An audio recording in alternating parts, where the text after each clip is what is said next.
isu cawe-cawe Pak Jokowi di pilkada ini kan? Sudah biasa deh cawe-cawe mulai dari presiden sampai mana. Khawatir Biasa, jadi nggak ada masalah, biar aja. Karena nanti kalau misalnya Pak Jokowi nyodorin Kaisang jadi wakilnya RK misalnya. Sudah nyodorkan. Sudah nyodorkan. Maksudnya udah disodorkan secara resmi Ya, begitu? ini jalan kemana-mana sudah. Bagus.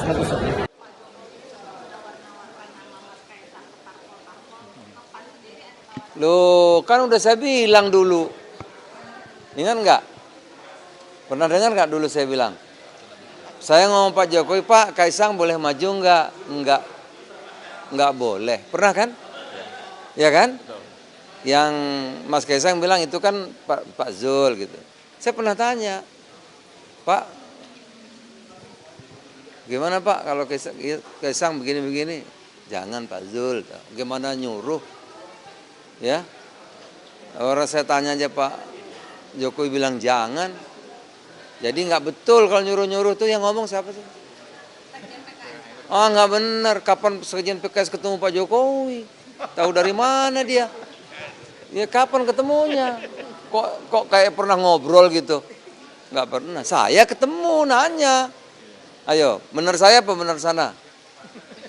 Gitu loh. Mungkin partai-partai yang perlu Mas Kaisang ya itu soal lain. Pernyataan Habib Abu Bakar Al-Habsyi tersebut sudah dibantah oleh pihak PSI bahwa tidak benar Pak Presiden Jokowi menawar-nawarkan Mas Kaisang ke partai-partai politik.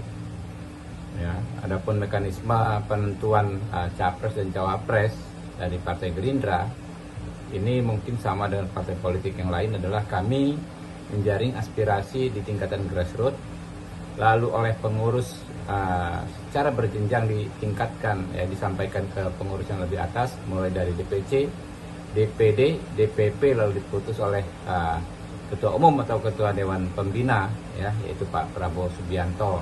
Dia mesti cek informasi yang benar supaya jangan menyebarkan fitnah.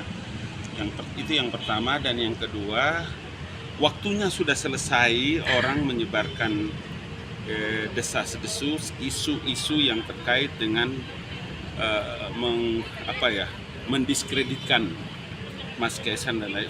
Soal urusan politik nanti orang bisa jadi gubernur atau tidak, calon atau tidak, itu hak demokrasi siapa saja.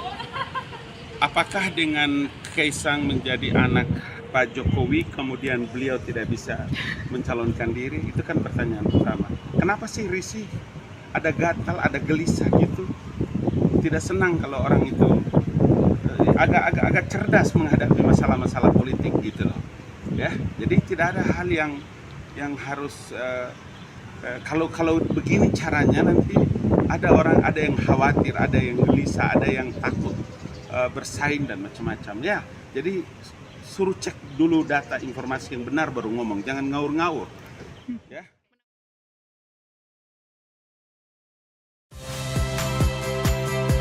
Saya Friska Clarissa. Saksikan program-program Kompas TV melalui siaran digital, pay TV, dan media streaming lainnya. Kompas TV, independen, terpercaya.